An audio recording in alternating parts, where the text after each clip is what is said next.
Okay, hold your horses. Before we use the data from LANDFIRE and Web Soil Survey, we're going to have to get a little nerdy and learn how to do a few things in QGIS, namely making shapefiles.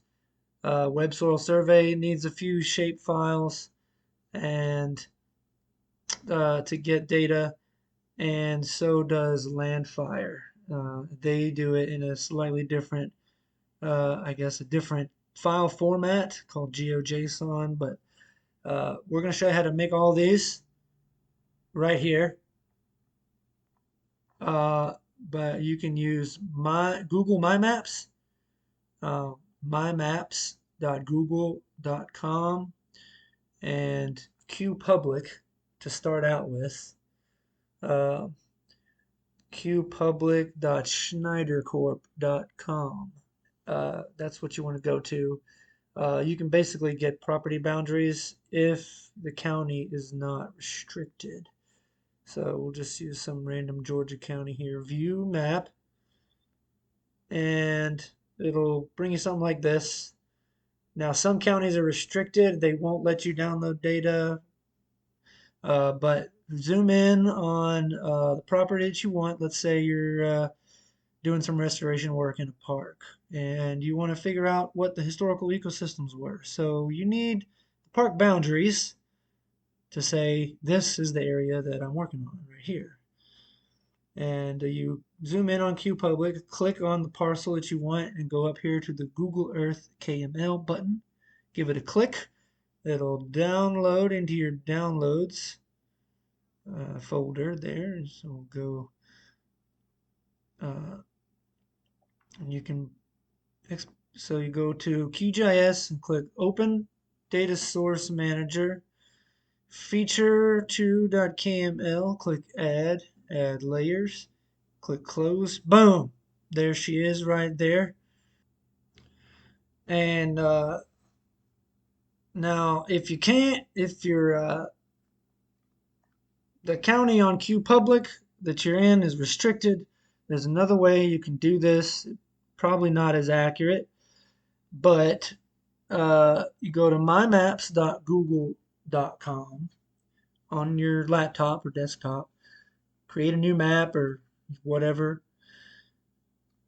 and it brings this up here. You can type in an address or whatever.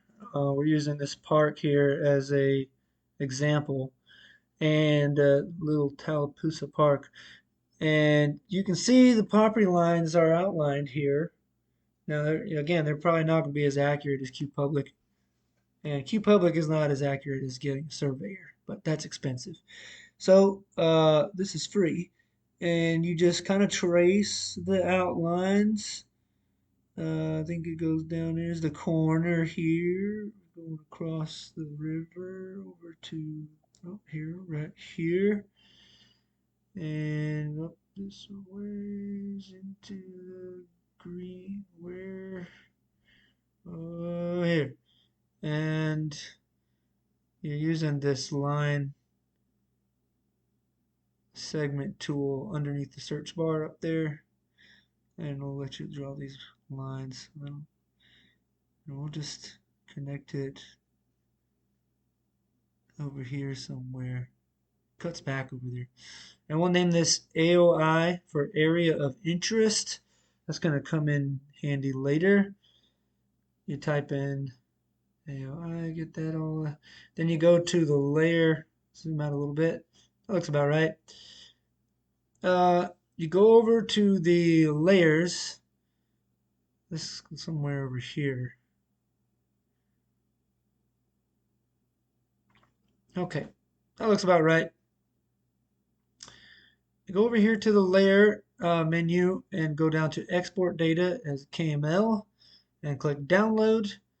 Now that does basically the same thing, except it has our name that we gave it. But you do it the same way, open data source manager. It's the same kind of file.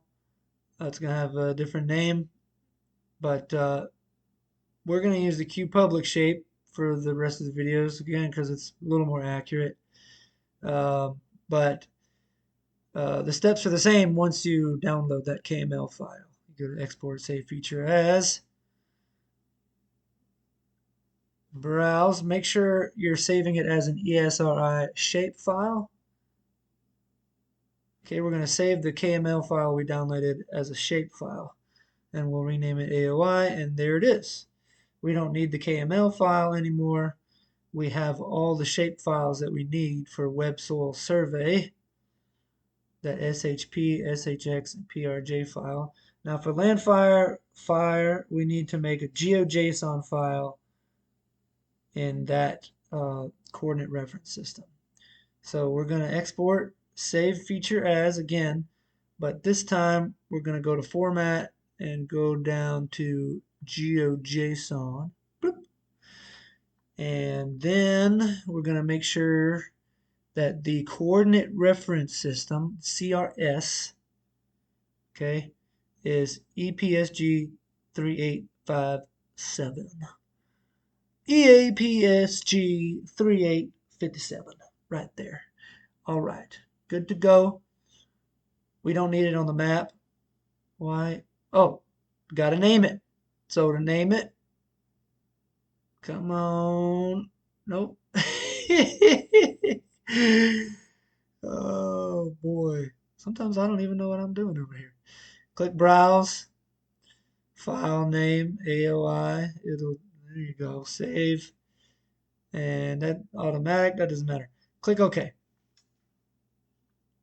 Now you're going to go to your file browser on your computer and right click on that GeoJSON file you just made and go to Open with Notepad.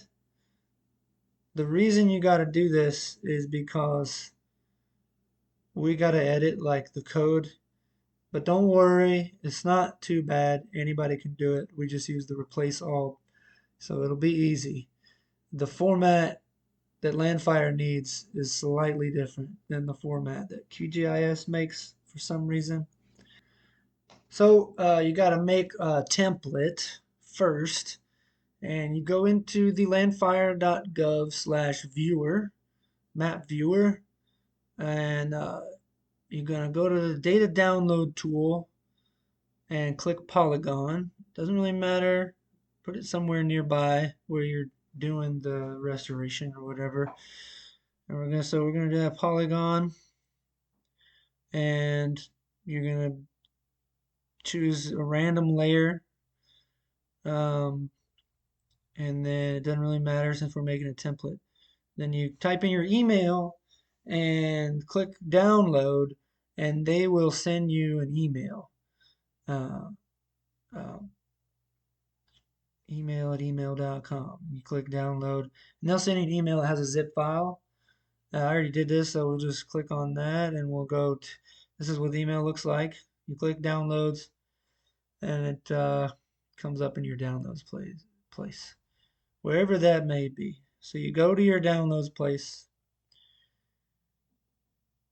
and you right click, extract all, like you would, just unzip the file, you know.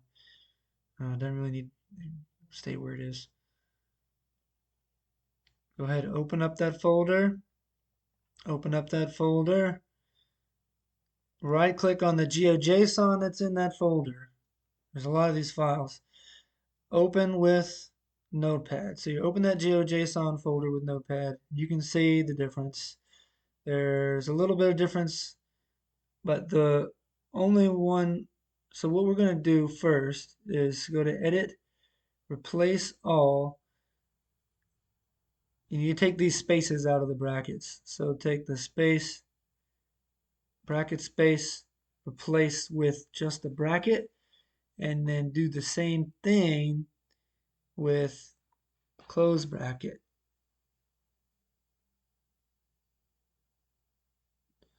So we can do space, close bracket, replace with just close bracket. Replace all, you idiot. There you go.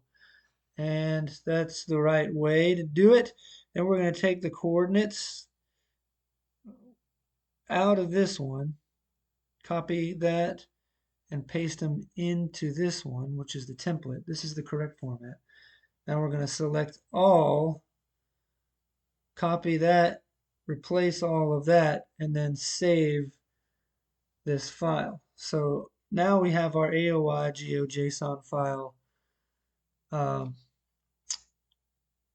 in the correct format. We can go to data download. Whoops, wrong menu.